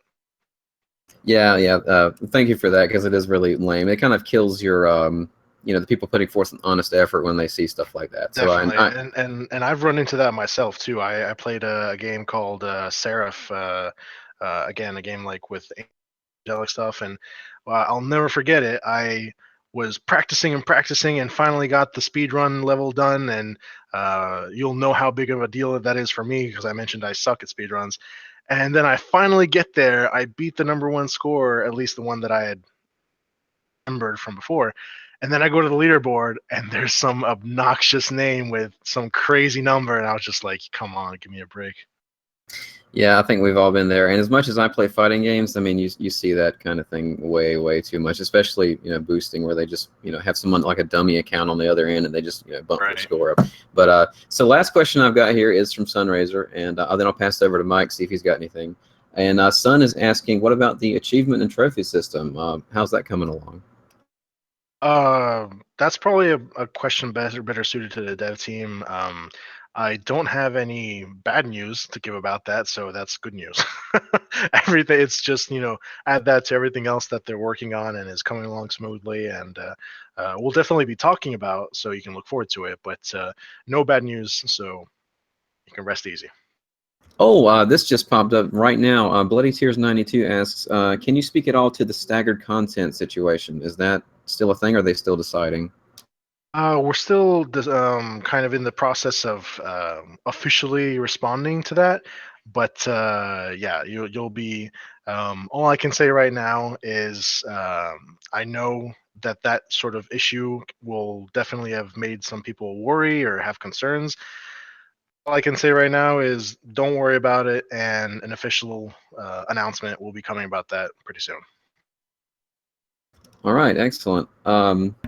You want me to grab some Twitch questions, Mike, or you got those? If you could, that'd be great. I can only see the ones that are currently on the screen. So if I click over there, it'll mess up the overlay. And I think your mic is cutting out anyway, so it might be better. Yeah, it seems like Mike has some issues. I can just grab one here. There's from Optunot, how do loading times differ between consoles and performance in general? Obviously, that's something that's going to be coming out further down the line, but really rest assured that we're looking to give a universal experience when it comes to frame rate, when it comes to performance, loading times, everything. We're looking to make sure that no matter what platform you want to play the game on, it's going to be great no matter what. So you don't have to worry about expecting or running into some situation where on PS4 it's a loading time that's super long, but on Xbox One there's like a low frame rate or whatever. It's going to be not to turn into a meme lord again, but it's going to be tight. Okay, so Eat It Up 86 asked earlier in the Twitch chat, will we be able to stream the alpha or the beta on Twitch? That's a good question, and I don't announcement about that, but I wouldn't imagine there being a no for that, because it'd be kind of an antagonistic view to take, I think. But we'll definitely have an official announcement for that, and kind of have like rule sets or whatever you want to call it. But generally speaking, I would expect just to have whatever comes in the alpha and then subsequent beta to be already kind of packaged to limit things that the team doesn't want being shown yet. So I wouldn't worry about getting the alpha and then going on YouTube and seeing the final cutscene of the game or whatever. Yeah, I gotcha. All right, so Dan from Umbrella has an interesting question here. So he's wondering about the pure Miriam outfit. How would that be acquired? Is it something you find in the castle, if it's unlocked outside of the main game, or do you have any information on that? So it's one of my favorite things. It's I have the concept art on one of my screens at work, and answer the question. So thank you for the question. Is that all you got? Yeah. it's one of those things where it's like, I wish I could talk about it, but unfortunately, it's beautiful and it's really just amazing, but I can't talk about how you get it or where you get it. That's one of the things that's it's part of the joy and pleasure of getting the game and playing it, so I'll just leave it at that. All right, so VivTech is asking, will there be like a compendium or a bestiary for all the monsters and the items and the stats and things like that? So the player menu and the basically what you bring up to look at your gear and everything like that, there's a lot of work going into what's going to be shown and what's going to be accessible from there, and even how you interact with the game from there. So I wish I could talk about the the possibility of that and other things. But since it kind of falls into that realm of what I mentioned before, of things that people might not expect or even think to ask about, I'm just gonna have to pass on that one for now. All right, so I noticed one from Sunraiser here in the chat. She was asking, speaking of load times, have there been any difficulties faced in the Switch port in particular regarding the different resolutions between handheld mode and TV console mode? Wow, that's an excellent question, but that's one of those technical questions that's best reserved for the dev team, definitely. Yeah, I remember someone asking earlier. I don't remember if it was in the forum or where it was, but someone was curious about how the progress on the Vita version is going, and I'm curious myself if Armature is working on the Vita and the Switch version, or just the Vita. So progress on the Vita version is, going fine. We talked about it the other day with my producer and the art play team. As far as what roles and what kind of bleed over there is with Armature and everything, again, I'm gonna have to let the dev team defer to that, just because it's one of those things that they've got their kind of finger on the pulse, so to speak, and might say one thing because of something I know from a few days or a week ago, and that'll be wrong and like someone that's lying. So. Are we all caught up on questions? I think we might be. I'm scanning the Twitch chat and the Discord, and I don't see any more right now. Darkstar Key says, will the game have little references to older movies, like in Iga's earlier work? I guess that's like Hammer horror films or something. I hope that we get some classic monsters in there. Do you know of any classic monsters? Well, all I can say is that there's a reason we all love Igarashi-san and his games, and if you've grown accustomed, or there are things that you expect, I would temper your expectations in saying that it might not be exactly what you expected, but there'll be definitely things in the game that kind of speak to that spirit and that creation that comes from Igarashi. So, yeah. I have a question myself I just thought of. Will we know what the other playable characters are ahead of time, or will it be like the old days where we find out once we get the game and we beat the game and we unlock them? That's one of the things that I'm actually going to talk to Igarashi-san about next week, when we have some really intense shop meetings. But yeah, it's something that's literally in the process of being discussed and approved. So we know how exciting that is, because I know, and people say how exciting it is. So we're definitely trying to again straddle that line where we tease stuff and we kind of hold stuff back for the best impact, but at the same time we don't sacrifice the feeling of cool secrets and cool things that you find out later just by playing the game. So it's basically one of those things where we don't want to sacrifice the spirit and quality of the game just so we can have flashier marketing or whatever. But yeah, I'll be able to give you a more definite answer in the future. That's great, because it's actually an interesting situation how the games are these days. Like, back in the late 90s, we had such, little access to information back then. No one ever knew anything about the inverted castle unless you had a friend or you had some kind of inside information from some obscure game mag or something. But now it's so hard to recapture those types of those discoveries and that feeling you got of knowing something special. Like, now everyone knows everything immediately. Like, a lot of times people watch YouTube playthroughs of games before they even get them. So it's really hard to recapture that feeling and unlocking something new and not expecting it. And I'd really like to see that again from Castlevania. So that's important to me personally too. So we have another one from Twitch chat here, and this one's pretty funny. What's an example of something? Let me get this guy's name. Hold on. Kaibak Kismet. Kaibak Kismet. What's an example of something that we're not even thinking to ask the right questions about? Oh boy, that's all right. It's not even fair, right? That's I don't even I don't even know how I can answer that one. Wow. All right. No. Okay. All right. I can answer that with an equally dastardly answer. I can't give a black and white answer. I'll say that's something that you're not even thinking of asking about is related to movements in the game and how people are worried about being too slow or being too fast or not fast enough or whatever. So yeah, there's yeah, that's all I'll say. Okay, and I saw one earlier here in the Discord chat. Retro Nutcase asked another one, and this is I think we could answer this with the crafting system, but he's asking about the whip sword. He's asking if it's going to be viable for the entire playthrough. You'd hate to see it be a typical pre-order weapon that's only like good at the very beginning and it gets bad Sure. later. Yeah, no, I hate when that happens.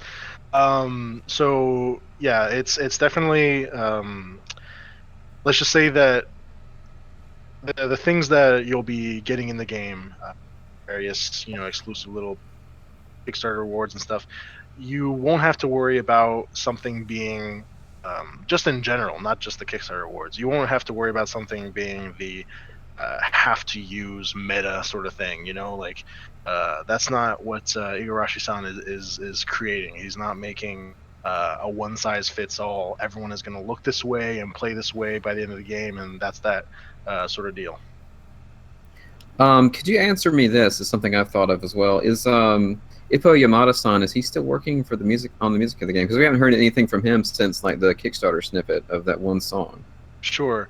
I haven't asked or inquired specifically, but I can definitely add that to my list of things to confirm and sure and really I think it's one of those things that's gonna just answer itself once we start really like I mentioned, ramping up communication and featuring things that people really want to hear and see, like the music. Like I wish there was more music to talk about already, but once it comes out there, people are going to be really, let's just say, surprised.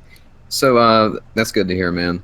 So John Conley asks, and I can answer half of this myself, I think. He's wondering if the PS4 and Vita will have cross-save and or cross-buy. Now, cross-save might be possible, but not cross-buy, I'm assuming. Yeah, no, I wouldn't expect cross-buy to happen. Cross save, I think I have to check because it's in the design docs. But again, it's one of those things that'll be officially confirmed and kind of spelled out later on. But yeah, I wouldn't expect for there to be. Yeah, I'm with you there.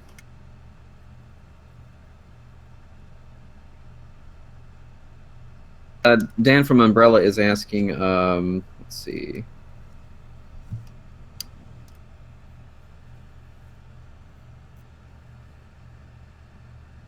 He's asking if enemies drop rare weapons or if it's more rare materials that they drop, or is it kind of a mix of both? Why not both? Yeah, probably both, yeah. I have a tougher crafting question. and sure, go ahead. So, in the past, we've seen quite a few crazy threads talking about some of the assets for the females. And Sure. from a publisher's standpoint, do you see any problems marketing when you have Vipar as a boss who has large breasts? People talking about Miriam's breast size, people talking about Dominique and her breast size, and people talking about Bloodless and how she, loses clothes when you beat her up. Like, all of these things could easily be attacked by back in the day when Mortal Kombat had to be censored on Super Nintendo, their blood Right. becomes sweats and all that stuff. I'm sure that publishers have to think about those kinds of things and how it's marketed. So, are these challenges for you? Are you just wanting Iga to, just do his thing and we'll handle it as it comes, or what's the whole paradigm around that from 505's perspective? Sure. So there are two parts to that. The first part, as far as us being worried about something, the only thing we worry about, if you can even call it worry, is how something is going to be rated by the ESRB. We are just kind of conscious of that. We don't, if something happens and it affects the ESRB, it's not like we automatically go, oh, we got to cut that or whatever.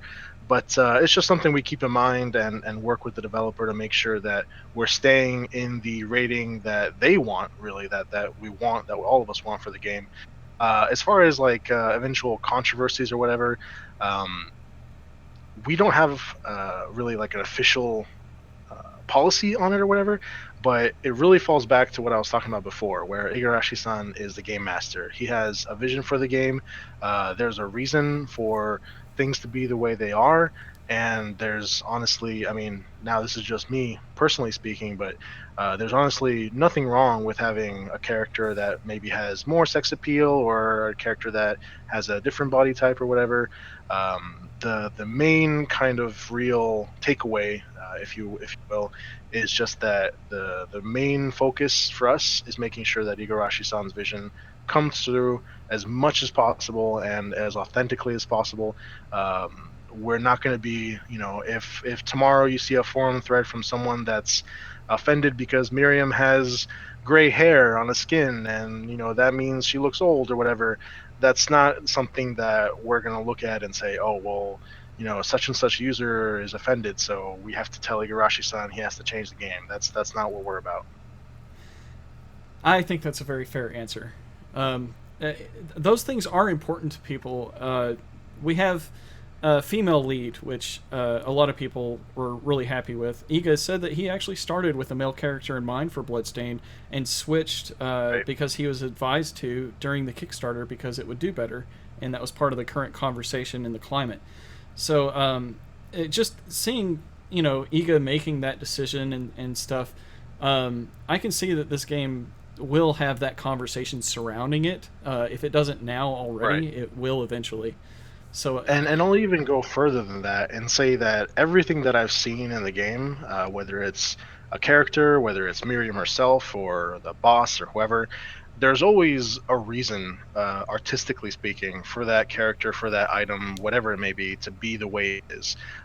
There's no kind of cheap thrills, if you want to call it that way. There's no cheap fan service where we're just trying to Iga, my boy, you got to make it sexier so we can sell more copies. That's just that's not what it is at all. Igarashi-san is just really applying his vision and all of that kind of mythos from the dark gothic fantasy world and combining that to really make a coherently artistic video game. So I hope that'll kind of assuage anyone's fears that either on the one side that we would try to exploit sexuality, or on the one side or on the other side that we would go to Igarashi-san and say, oh no, you can't do that, that's such and such person is gonna not like that. So well, you certainly can't please everyone, so I can guarantee you that some people will not be happy, Right. and probably from both sides of the conversation, you're going to find people that, just aren't completely happy with what goes on. But I got to say, I really love Miriam's character design. I think that she has yeah. that black and blue kind of outfit by default that looks very like Belmont, kind of. Her outfit is amazing. Right, and and the more you look at it, it's just, oh my gosh. Right, and I'm not a huge fan of Lolita cosplays and stuff like that, but I just think that she looks really cool. And the whole idea of the crystal curse infecting and spreading on her body, like these crystals on her skin, they look like beautiful tattoos or something. And the way it changes her hair color, so that kind of ombre look, and even her little horns on the tiara that she starts out with, all of these things I think are just perfect. And her character design was just very catching for me during the Kickstarter. And this wasn't because I had a preference for playing male or female characters. I just really think that she is a good character regardless of gender. She's an interesting character that you want to know more about. Oh yeah, and Zangetsu too. And Carrie had just posted a picture in the Discord chat of Zangetsu's design. And for those that want to play a male, I hope that he's a playable character because he looks really badass. So, but to talk about the first part of what you were saying, really it's just, and I know I'm biased, probably all of us are biased, but the outfits, the hair, the expressions, the items that they use, and how they pose them, whether it's Miriam or even other characters, but especially Miriam, everything is just so meticulously planned out, and you can tell that someone really just poured their heart and soul into creating this character. And regardless of gender, regardless of body dimensions or whatever you want to talk about, that's really what makes an amazing character. And I mean, when I was talking about before, like when I look at Miriam, the more you look at her outfit, the more you look at the details, how it looks like a dress, but it's actually like I don't know what they're called, but it's like, you know, shorts for like under the dress, and how she's kind of wearing armor but isn't really.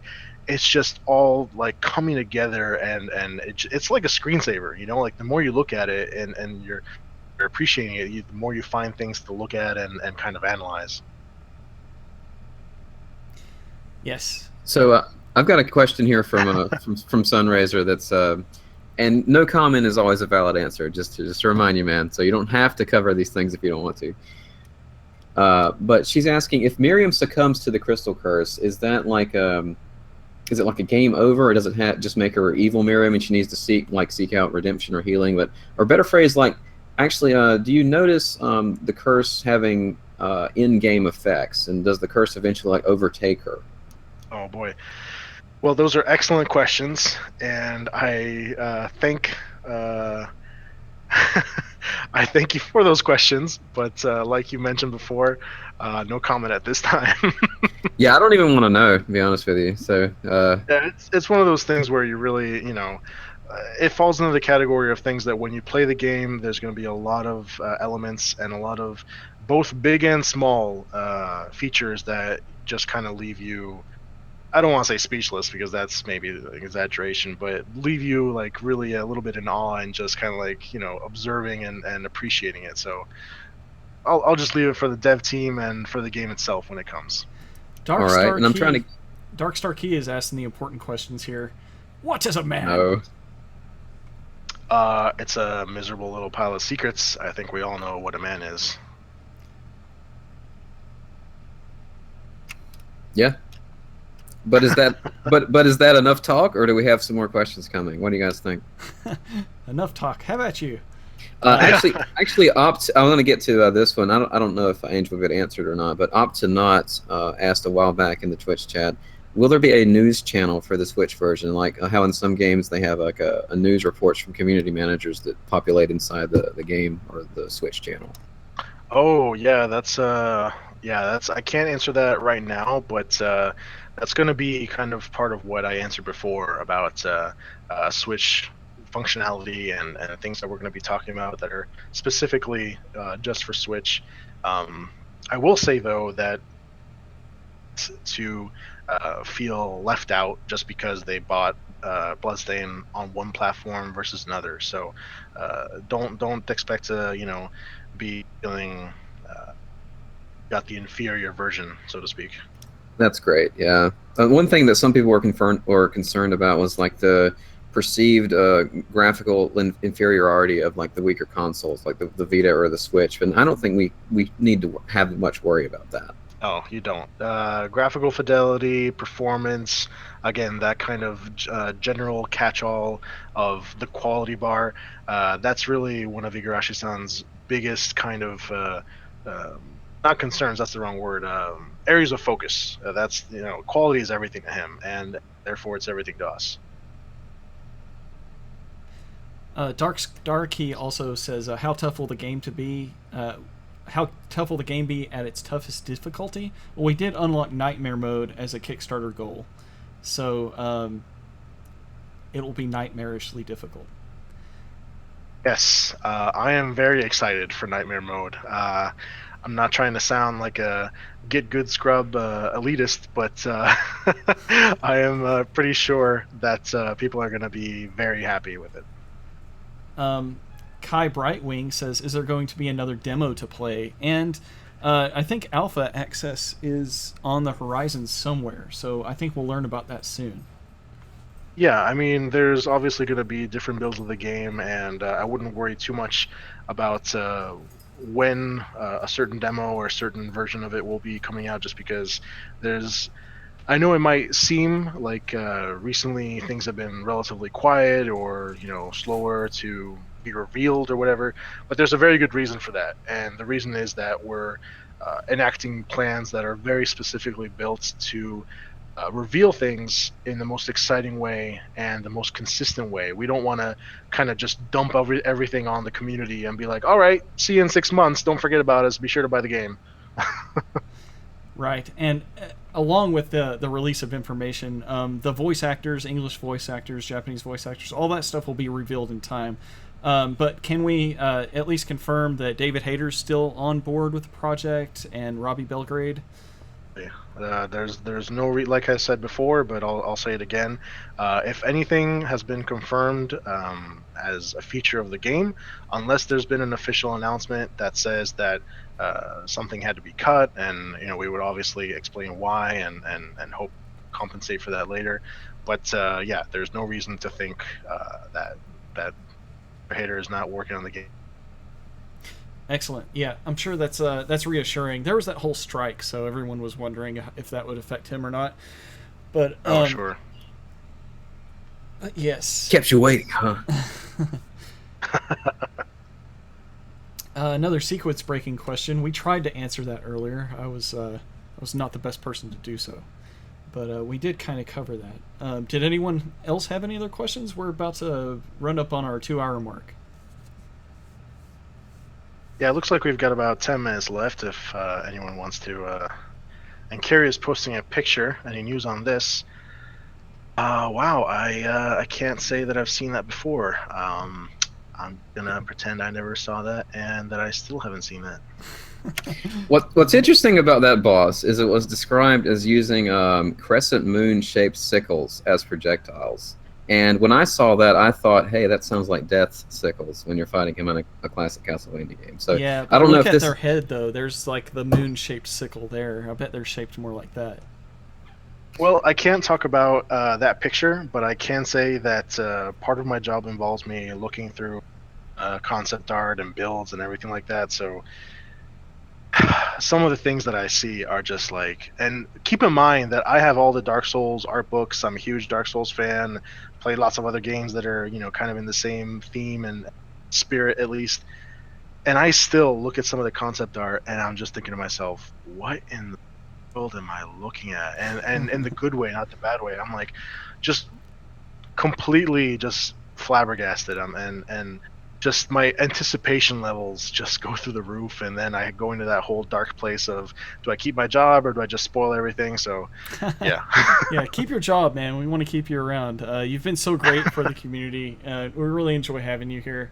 So thanks. Yeah, thanks Actually, for coming on in. not to pander or anything, but since you mentioned that, I wanted to take a minute and thank you, Mike, and thank you, Brent, and everyone really, not only the amazing mods and no matter where you are, whether it's here on Discord, the forums, Reddit, all of the people that volunteer, the fans that just make amazing things. I mean, I've whether it's music, arts, graphics, I mean, it's just absolutely mind-blowing to see the level of passion and dedication from everyone.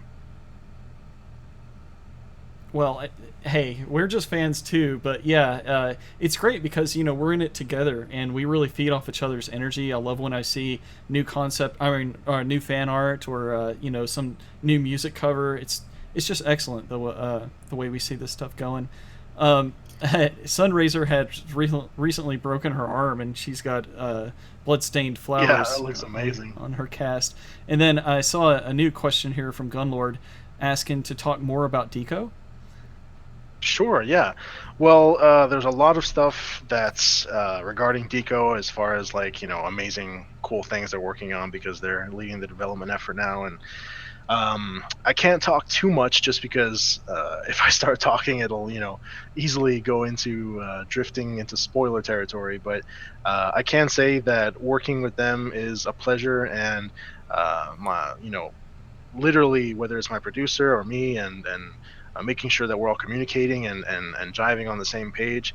It's just and I know it's going to sound like I'm just PRing, but it's just a very happy partnership. It's a very fruitful one, and we're all just really kind of chugging along and geeking out and trying to do our best to make sure that everyone else loves everything that we're working on as much as we.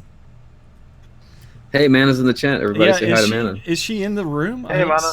I don't see her in the voice room. Is she in here? I don't think she's in the voice room, but I see her online, yeah. I would love to have her, jump in and add her voice. The secret surprise boss. She is. She's the secret boss. It's she hops in the Discord sometimes. It's good to see her there and on Shoutbox and the forums and stuff. So, oh, she's watching through Twitch. Okay. Oh my. Well, if you have a microphone and you want to join in the conversation, you're more than welcome, of course. But yes, hi, Mana. We were talking about you earlier. This.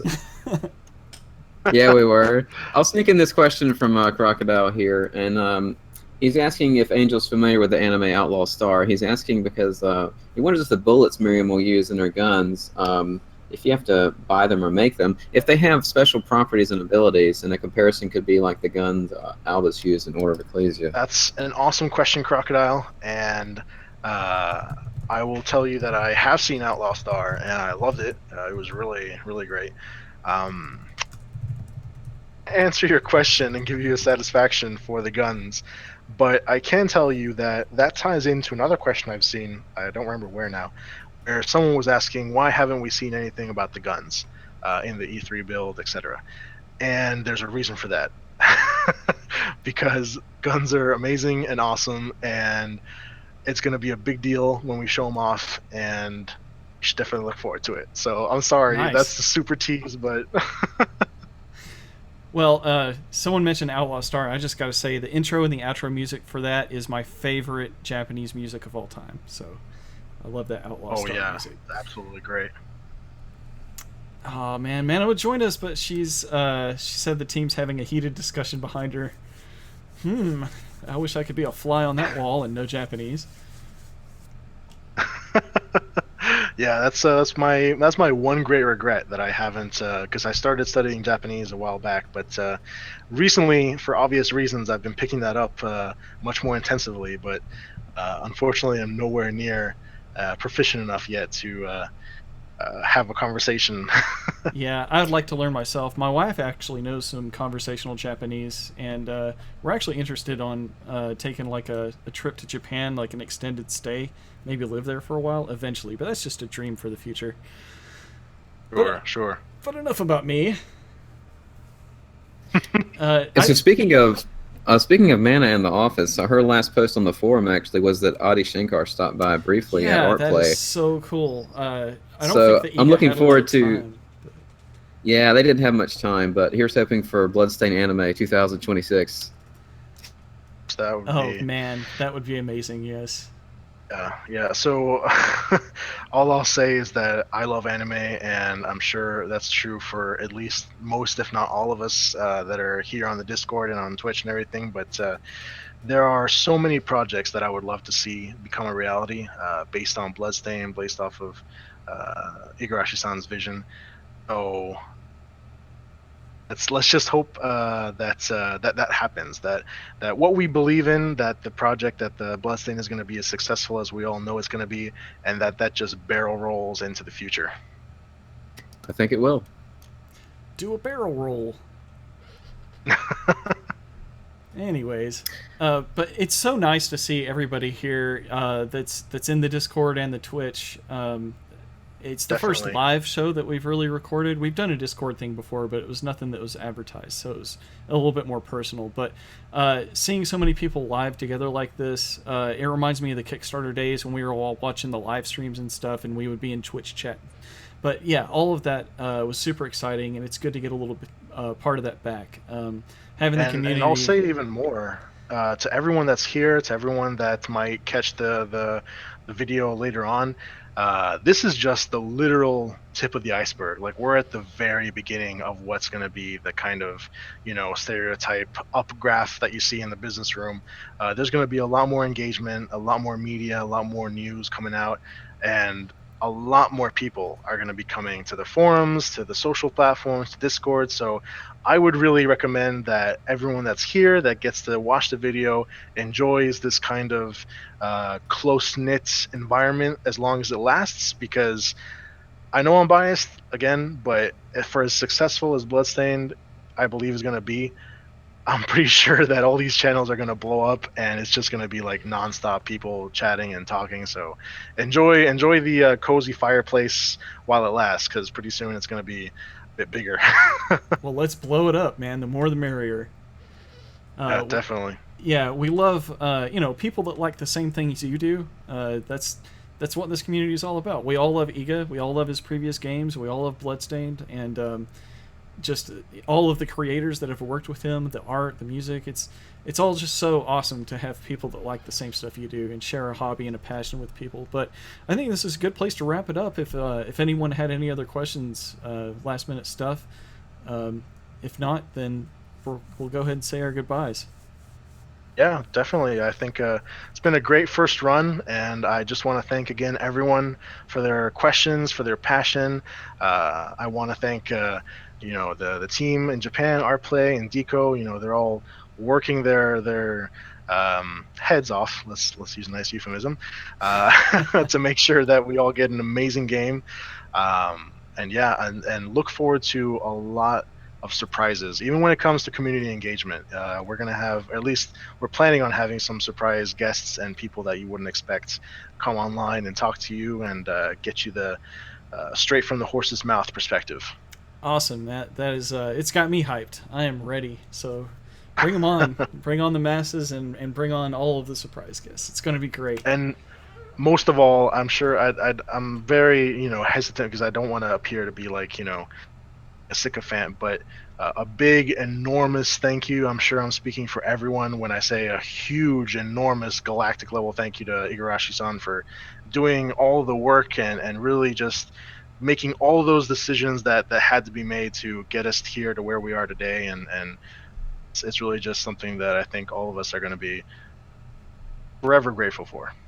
Yeah, it took a lot of courage to step out of the career that he had to break out on his own, go independent, Definitely. and push for his passion project. So yeah, we all just want to show him the most support we can, and we eternally are grateful to Iga for the things he's already given us and for whatever he brings to us in the future. Definitely, absolutely. Yeah, and definitely a culturally challenging thing for him to do that too. In Japan, it's not quite as common as it is in America to do something like that. Yeah. So very, very brave and very thankful indeed. And Absolutely. Thank you, Angel, from me too. I really appreciate it, man. No, it's my pleasure. I mean, it's been lots of fun, and for everyone watching and listening, I hang out on Discord a lot, and I'm online a lot. So feel free to pop in and message me or say hello, send me a friend request, whatever. I look forward to talking to you. Right, and let's go ahead and plug the forums, bloodstainedfanforums.com. You can join the Discord at the bottom of that. We have our new Twitch channel, that's Bloodstained ROTN_official. At Sorter Whip is Twitter. You can find the Facebook page. There's an official Facebook page. There's several great communities out there. You have the Reddit community.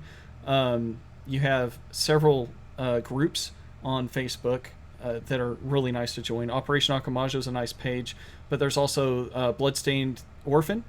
Miriam, the Bloodstained Orphan, is a great fan page, and there's also a group out there that's nice to join. And all of the Castlevania Dungeon folks, they're big fans of Iga too, so you can find fans there.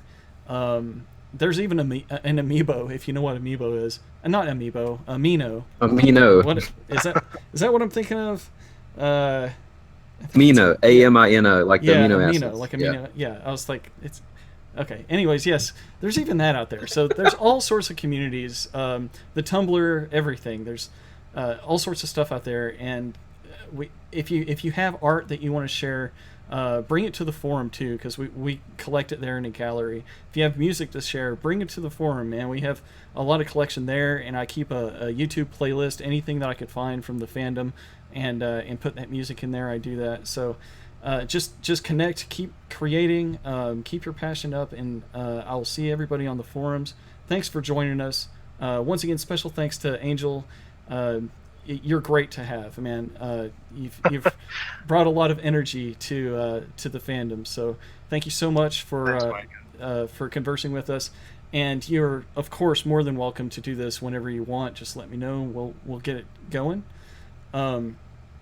And thanks to Brent too for fielding questions, and Carria for organizing some questions and consolidating them. But yeah, love you all. Thank you for showing up, and we will see you on the forums and talk to you next time. Thanks, everybody. Thank you.